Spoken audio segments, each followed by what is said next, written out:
हैं, कितने वैश्य हैं। हम तो उस तरफ जा रहे हैं, फिर उसी हिसाब से उसी अनुपात में सबका आरक्षण कर दो। ये उस राह पर चल पड़े हैं क्या हम? संदीप, सबसे पहले तो मैं आपको, आपके दर्शकों से और आपके पैनलिस्ट से पहले तो मैं माफी चाहता हूं। माफी इसलिए चाहता हूं क्योंकि मैं जो बात कहने जा रहा हूं वो सबको बुरी लगेगी। मुझे लगता है कि जाति भाव समाज में बढ़े तो बहुत अच्छा है।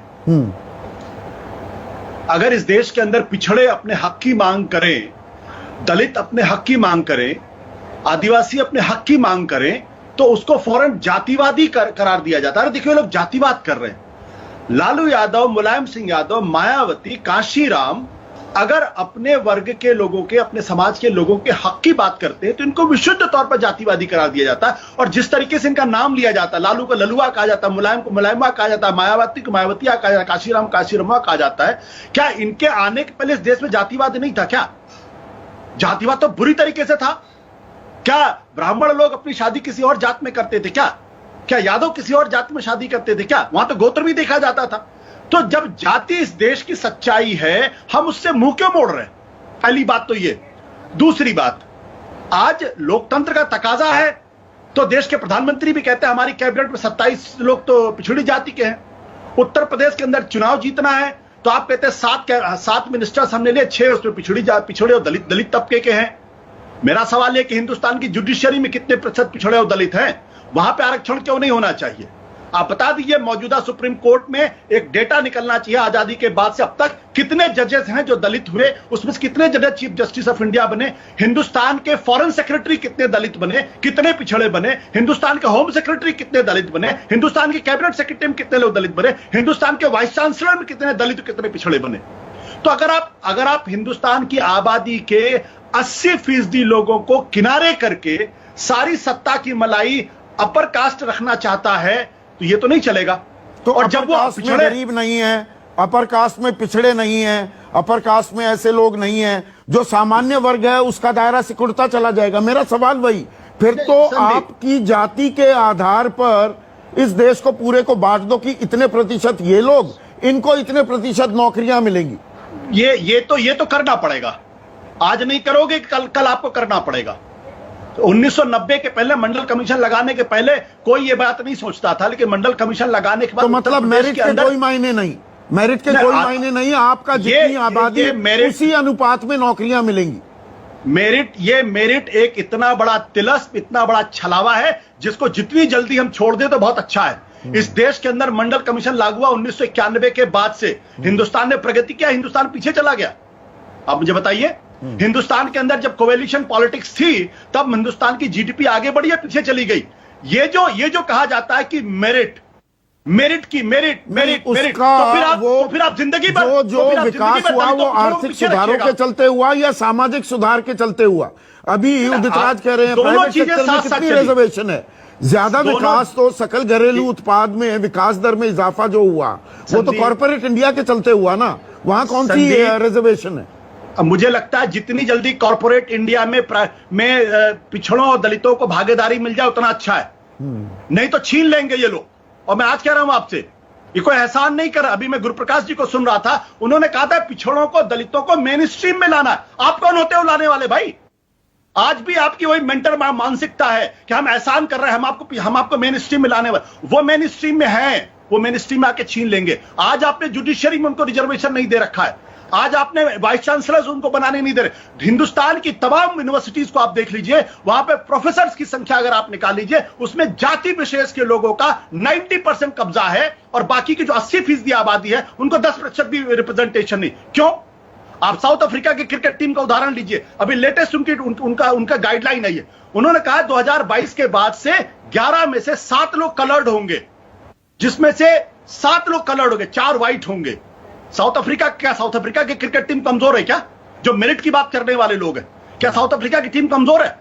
अगर ब्लैक्स में से नेशनल मंडेला निकल सकते हैं, मार्टिन लूथर किंग निकल सकते हैं, बाबा साहब अंबेडकर निकल सकते हैं, ज्योतिबा फूले निकल सकते हैं, तो हम ये मेरिट की बात क्यों करते? क्या पढ़ने लिखने का ठेका खाली एक जाति विशेष के लोगों ने ले रखा है? दलित नहीं पढ़ सकता? बाबा साहब अंबेडकर से पढ़ा लिखा कौन था हिंदुस्तान? मना नहीं कर रहा, पर इसका मैं वही उलट तस्वीर पर अभी मैं अपने पॉइंट पर कायम हूं। प्रोफेसर बद्री नारायण, फिर सामान्य वर्ग, उसमें जो गरीब हैं, जो हाशिए पर पड़े हुए लोग हैं, वो मुंह ताकते रहें। नहीं संदीप जी, पहले तो मैं ये बताना चाहता हूं, जो अभी आशुतोष जी कह रहे थे, आशुतोष जी इससे बहुत सहमति है, लेकिन एक बात जो कह रहे हैं कि जाति भाव या जाति बोध और सामाजिक ग्रुप का एम्पावरमेंट दो अलग अलग चीज है, दोनों एक जगह मिला हुआ नहीं है। ये जो मिला देते हैं वो सरलीकरण है। यानी कांशीराम एक दलित एम्पावरमेंट के लीडर रहे हैं, बहुजन एम्पावरमेंट के लीडर रहे हैं, वो किसी जाति के लीडर नहीं रहे हैं।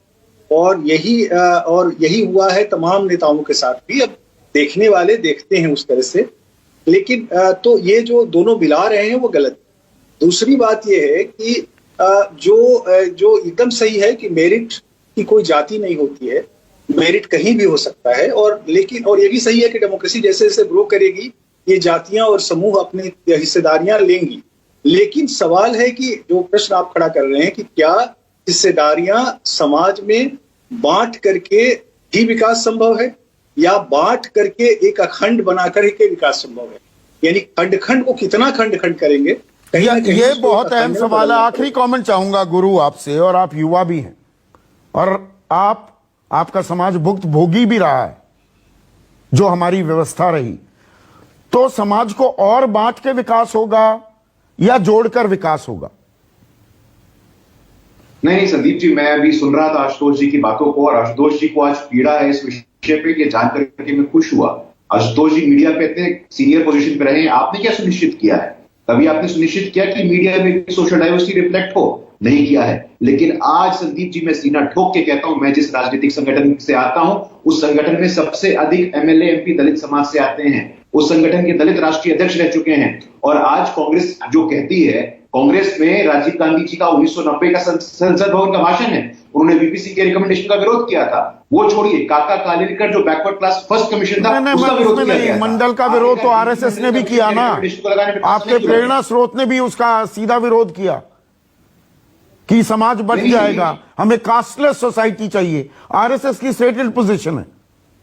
नहीं तो संदीप जी, आज तक हम सबका साथ, सबका विकास, सबका विश्वास की बात करते हैं, इसमें सभी वर्गों की बात है। और आपने आप मंडल लेकर चले थे, मंडल की काट निकालने के लिए, ये भी एक जग जाहिर है। देखिए, इतिहास को, अतीत के फैक्ट्स को इधर उधर मत कीजिए। संदीप जी, गरीब सवर्णों को आरक्षण किसने दिया, मैं पूछना चाहता हूं आपसे। गरीब सवर्णों की बात किसने की है? और आप बार बार ये सवाल पूछ रहे कि सवर्ण में गरीब नहीं है क्या? गरीब सवर्ण भी है और उनको भी प्रतिनिधित्व और आरक्षण की जरूरत है। वो मोदी जी ने ही सुनिश्चित किया 2019 में, और ये कोई पॉलिटिकल मूव नहीं था।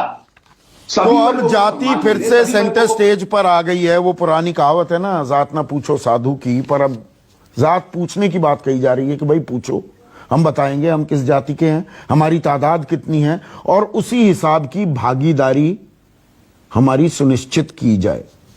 अभी जातीय जनगणना तो नहीं हो रही है, लेकिन सरकार एक अपना नैरेटिव चला रही है और विपक्ष अपनी राजनीति कर रहा है। सोचना आपको है, इसी से ही यही तरीका है विकास का, या दरअसल ये एक बड़ा आसान शॉर्टकट हमारी राजनीतिक जमात ले लेती है, हमें बांटकर एक स्वप्न दिखाकर वोट हासिल करने का ये तरीका है, या दरअसल देश का सही विकास करना है तो हाशिए पर जो पड़े लोग हैं, वो किसी भी समाज, किसी भी जाति के क्यों ना हो, उनके डेटा है ना सरकार के पास, उनके लिए सही मायने में जन कल्याणकारी काम हो, उन्हें शिक्षा, तालीम, बराबरी का हक दिया जाए।